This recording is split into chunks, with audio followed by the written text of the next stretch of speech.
Alrighty, yo, what is going on, everybody? It's your boy, Mr. GDG94, back with another reaction video. Today we're finna react to a movie about cheerleading and privilege. This is Bring It On with For the Nostalgia. We finna get right into this. She back, baby girl is back with the videos. Yes, bitch. Pause, no diddy. Pause, no diddy. But anyways, though, we finna get right into this. Bring It On. This is definitely a bop, though. I actually like this one. The first Bring It On. Every Bring It On after this.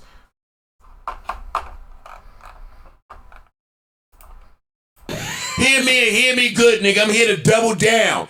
That shit is a 2-pack of ass. The fuck are you talking about? That shit stinks. John in Tennessee, go ahead. What you want to say? That shit is fucking trash, dog. Get the fuck off the airwaves. Oh, come on, man. So we're just gonna keep it with the first one and keep it moving. So yeah, without further ado, let's get right into it.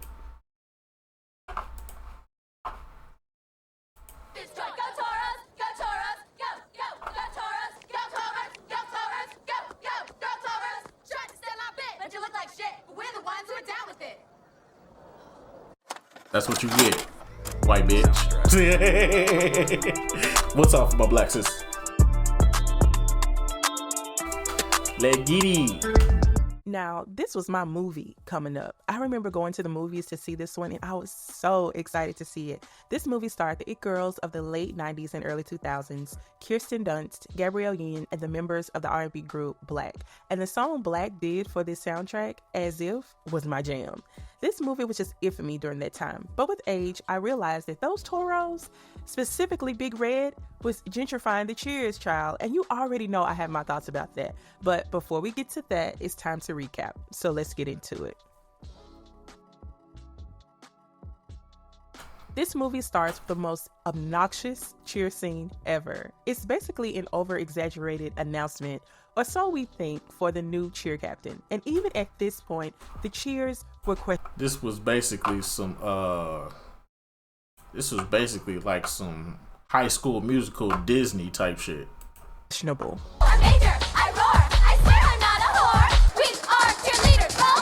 Now, what would they know about a roll call?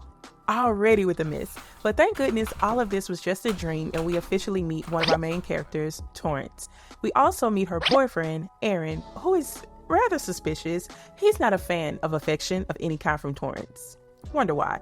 But as he takes her to school, Aaron hypes Torrance up. He knows that Torrance has a good chance of being the new cheer captain and instructs her to act surprised when she gets it. The current cheer captain is Big Red. Nobody likes her, and no one will miss her when she leaves. But Big Red loves to take all the credit for the team's growth, which is ironic. We'll see why later on. But as Aaron guessed, Torrance is the new cheer captain, and she didn't even get to enjoy her title well enough before this disaster happened during practice. It's just a scratch. I'll be back to practice tomorrow, so don't you guys fret, okay? The next day, we meet a new student, Cliff, who immediately gets the attention of Torrance when he handles these losers. Literally, they are losers. And again, we'll get to that in a little bit. Cliff and Torrance talk a little, and it's clear that they like each other. These two have way more chemistry than Torrance and Aaron. Again, wonder why. But since Carver will be out of commission for a hot minute, the squad hosts tryouts for her replacement. And baby, these tryouts were quite tragic. Be aggressive. Be aggressive. R-C-H. Doros on the play. Yo, what's up? Until this girl Missy showed up, and these two couldn't wait to give her a hard time. Tattoos are strictly forbidden. Sorry.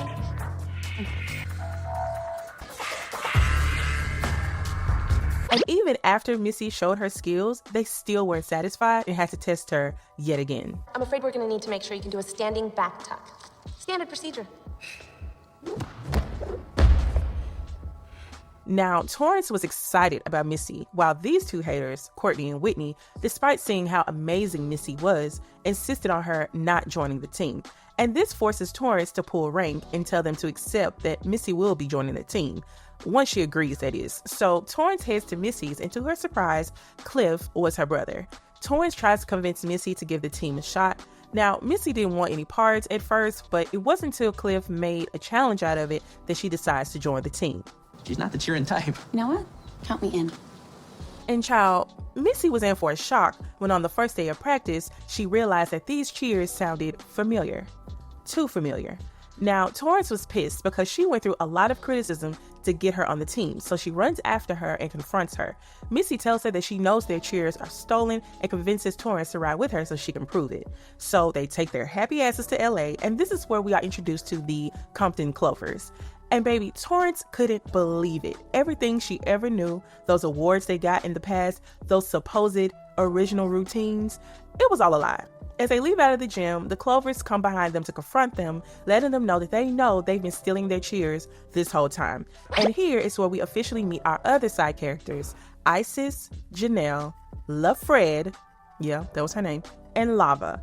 Turns out, Big Red, with her overly brave ass, has been coming to their games, camera attached to her shoulder, recording the Clovers' routines and using them. The Toros have won championships with their cheers, and rightfully so. They were pissed about it. Y'all been coming up here for years trying to steal our routines, and we just love seeing them on ESPN. I know you didn't think a white girl made that shit up. Isis tells Torrance and Missy to hand over their tape, and they'll call it even, but Missy insists they weren't recording. Miss Janelle here was not trying to hear that though, but Missy shows mercy and lets them go, insisting that they have too much class to beat Torrance and Missy down. Honestly, Torrance didn't know about the cheers being stolen, so she didn't deserve a beat down quite yet. But on their way home, Torrance tells Missy why she feels she's cursed the team, other than the whole stealing cheers thing.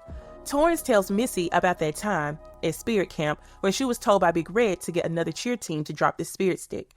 Torrance handed the Spirit Stick to the other team as she acts like she's taking a picture of them and drops the stick on purpose, not knowing that the bad luck won't touch the person who didn't catch the stick, but the one who dropped it. Now she thinks she's bad luck, and since Torrance is not a good student and has put all her eggs into cheerleading, she feels screwed.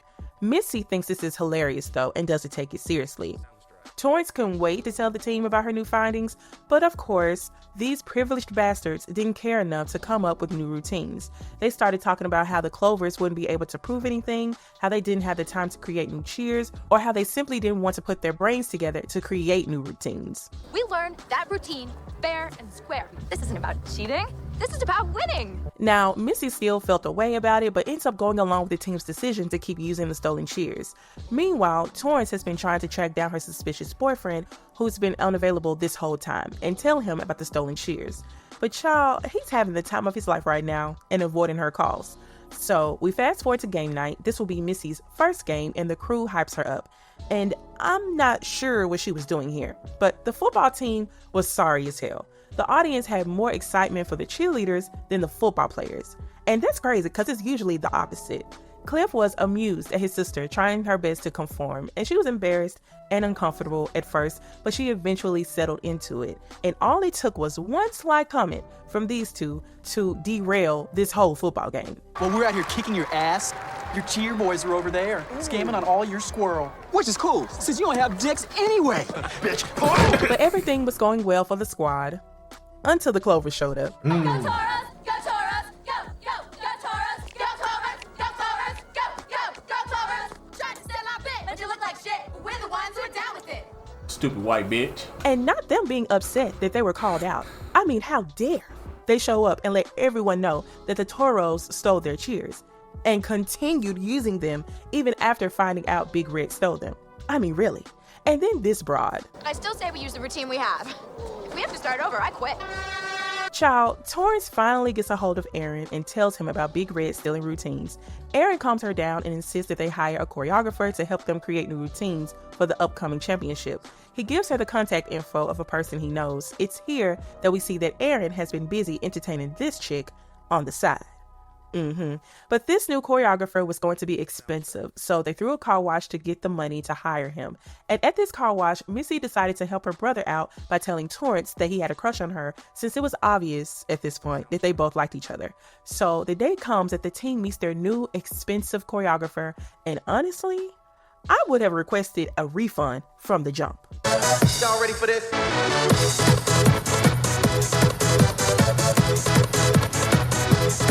Because what the Anyway, this new choreographer wasted no time getting everyone in line. He insists that this girl is much too fat, at least her ass was, for that time.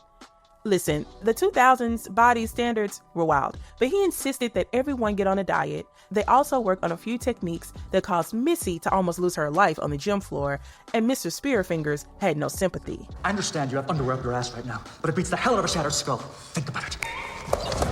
This guy was too much and very particular about certain things. These are not spirit fingers. These are spirit fingers. After spending all that money on this man, Torrance realizes, along with Missy, that they are screwed. While Torrance is feeling down, Cliff comes to talk to her and he ends up motivating her to not give up and try a little harder. Baby, they are going to need more than persistence at this point, but I digress.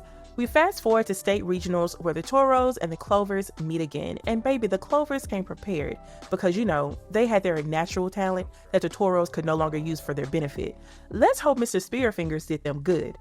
We'll see the outcome in just a few, but the irony in this scene, though. Torrance, one of the things we've come to expect from the Toros over the last few years is a highly original routine. Can we expect the same this year? Well, tell me why Mr. Spearfingers had been given his same tired routine to this other cheer team. The way I would immediately hit him up for a refund, because there's no way.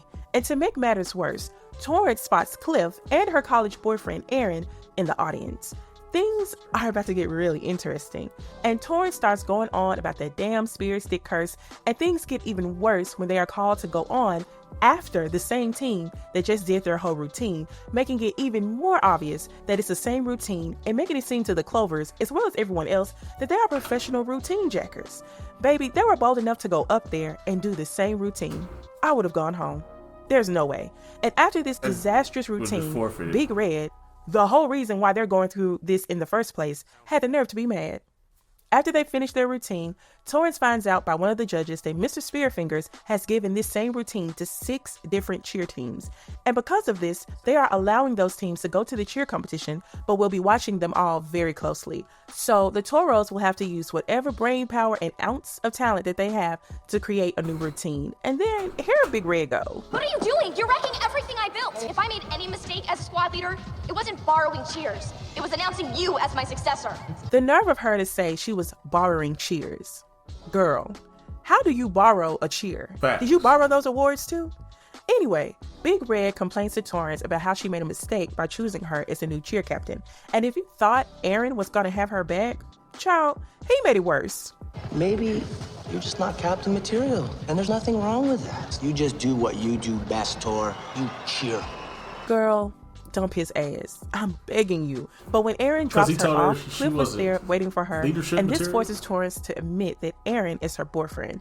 So of course, her and Cliff take a break. I guess they weren't officially together, but Cliff had brought her flowers and made her a tape, which was sweet. Later, she listens to the tape, and ironically, this tape gives her the motivation to fight for her spot as a cheer captain. And tell me why Missy Aaron had already told Courtney and Whitney that they were going to be the new cheer captains. How are you running a high school team from college, though? But Torrance wasn't going down without a fight and convinced the team to actually be original. For once. So they devote all their time to learning new cheers, different forms of dance, martial arts, to try and up their game. We fast forward to Torrance paying a visit to Aaron to confront him, and of course, he was there living his best life, not expecting her to show up at his door. But Torrance lets him know that she knows he sold her out to Courtney and Whitney and has some choice words for him. Kiss my ass, Aaron. It's over. You're a great cheerleader, Aaron. It's just that maybe you're not exactly boyfriend material. Later on, Missy tells Torrance that the Clovers were unable to raise the money needed to go to the cheer competition. While everyone was happy knowing that they wouldn't be there and they were guaranteed an easier win, Torrance wanted them to be there so they could compete against the best and beat them fair and square. She even convinces her dad to donate to the Clovers so they could go to the cheer competition. Meanwhile, the Clovers were trying to raise funds on their own by reaching out to Pauletta, a talk show host, to sponsor them. And while they were writing this letter, they couldn't help but throw some insults to one another out of pure frustration. Stop being counterproductive, right? Lava, please stop teaching her these big words before she choke on one. No, better I choke you, LaFred. While they're writing this letter, Torrance comes by to give them the check from her dad's company, but Isis isn't too grateful. She tears the check up in Torrance's face and insists that they will find their own way, and when they do, Torrance and her team better be ready. Baby, the way I see it, that check was payment for the cheers they stole prior and the awards they received from them. Facts. Why do people love tearing up checks that they earned. Facts. I just don't get it. But the next day, Torrance I ain't tries. gonna lie, that was the dumbest part of this whole movie. Why would you tear up a check that you rightfully deserve? You deserve the right to be there. At least she was being nice enough to get you there. She was dumb. To talk to Cliff again. He still didn't want to hear it though, but later when he talks to Missy, she convinces him to give Torrance another chance. The Clovers end up hearing from Pauletta and she gives them the money they need to go to the cheerleading competition. So the day comes when both teams make it to the competition, and of course they had to get each other right and talk a little mess. Happy? Yep, remember. Bring it. The Clovers and the Toros have a great first day and make it to the final round. The next day comes and things start getting interesting. Somehow, Torrance's brother stole old girl's spanky pants, or whatever she called them. Her bloomer's child. He wore them on top of his head. What the fuck? Hope they were clean.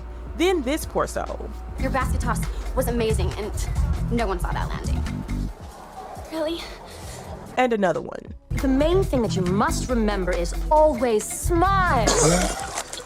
So the Clovers go up first, and of course they were amazing per usual, bringing some much needed soul to the mat.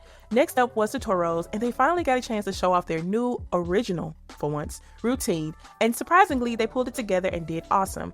Then it was time to announce the winner, and the Toros won second place. Now you would think they would be upset, but since they had to create a whole new routine and start from scratch midway, they were proud of their second place trophy. And of course, the Compton Clovers won, finally getting the award they cheated out of so many times before. Love that for them. As they should. After their win, Isis came over to talk to Torrance and congratulate them on their win. I respect what you guys did out there. You guys were good. Thanks. You were better. We were, huh? And Torrance is finally able to let go of the street and that's why he's the GOAT. And we also get the end of the movie kiss and also an extra corny end scene. And that's the end of the movie. And here are my final thoughts. For Big Red to have caused so much chaos in this film due to her actions, we didn't see her enough. And I know she went off to college along with Aaron, but I don't care. She needed to answer for her crimes. The nerve of this chick to go all the way to Compton and steal those routines and then take the credit for the team's success. Listen, and then once the team found out about the stolen routines, they didn't want to switch it up because it would take actual work to create new ones. If y'all really believed y'all deserved those trophies, of which you didn't, then you wouldn't have been bothered with trying to come up with an original routine. Facts. And some of those cheers were obviously taken. What y'all know about a roll call? UGLY, you ain't got no alibi. The terms and phrases they were using, now they should have known better. What I can say is that Torrance actually did feel bad about them stealing those cheers and tried to rectify it, but she was up against Courtney, Whitney with their delusional selves, and the team's overall laziness. They really considered keeping those cheers since no one would believe they stole them from the Clovers. Basically, it would be their word against theirs, willingly using their privilege, even being excited about an easy win when the Clovers didn't have the money to make it to the cheer competition. And another thing, clearly the Clovers were talented enough to advance to the cheer competition, but why is it that they couldn't receive adequate funding to actually go? I know things like this happen, but it's sad that if this was a football... They were in the hood. What you expect? You think the hood is trying to... You think hood schools are going to finance a fucking cheerleading squad? Hood schools. You think they trying to finance a fucking cheerleading squad to go to a fucking tournament? Fuck no. Now, football team, a basketball team, most definitely, that brings in money. But cheerleading team, fuck no. What you thinking? You think the school funding is actually gonna fund that? Then they in the hood. You think people in the hood of Compton is gonna pay for some teenage girls to go to a goddamn cheerleading? You better send a letter to Uncle Snoop. Better send a letter to Uncle Snoop. Or try to holler at somebody that know Kendrick Lamar. That's the only way you getting that funding. Or basketball competition, the funding would have been there for them. It's crazy they had to secure funding from a talk show host. One thing I noticed was that Torrance and Isis were alike in some ways. They genuinely wanted the best for their teams, and they wanted them to be the best because they worked for it, not because they stole a routine or were given charity. In the end, they gained respect for each other and were able to accept the final outcome of the cheer competition. All in all, this movie aged well, other than the overuse of the F slur, and as if, it's still my jam. Anyway, that's it for this review. Please like, comment, and subscribe if you haven't already. As for the next review, all I'm going to say is this review will be on 420 for a good reason. I gave y'all a choice of 2 movies, How High and Half Baked. One of them won, and if I give y'all a clue, I'll give it away. So you're gonna have to wait and see which one it is. See you next time, you guys. All right. So either we're gonna get How High or Half Baked. I don't know. I don't be on this lady channel like that. But anyways, that's just gonna about do it for this one, man. Bring It On is definitely a classic. It's not a hood classic, it's a cult classic. So yeah, I'm gonna leave it at that. But anyways, that's just gonna about do it for this one. I'll see y'all in the next video. Till then, peace out.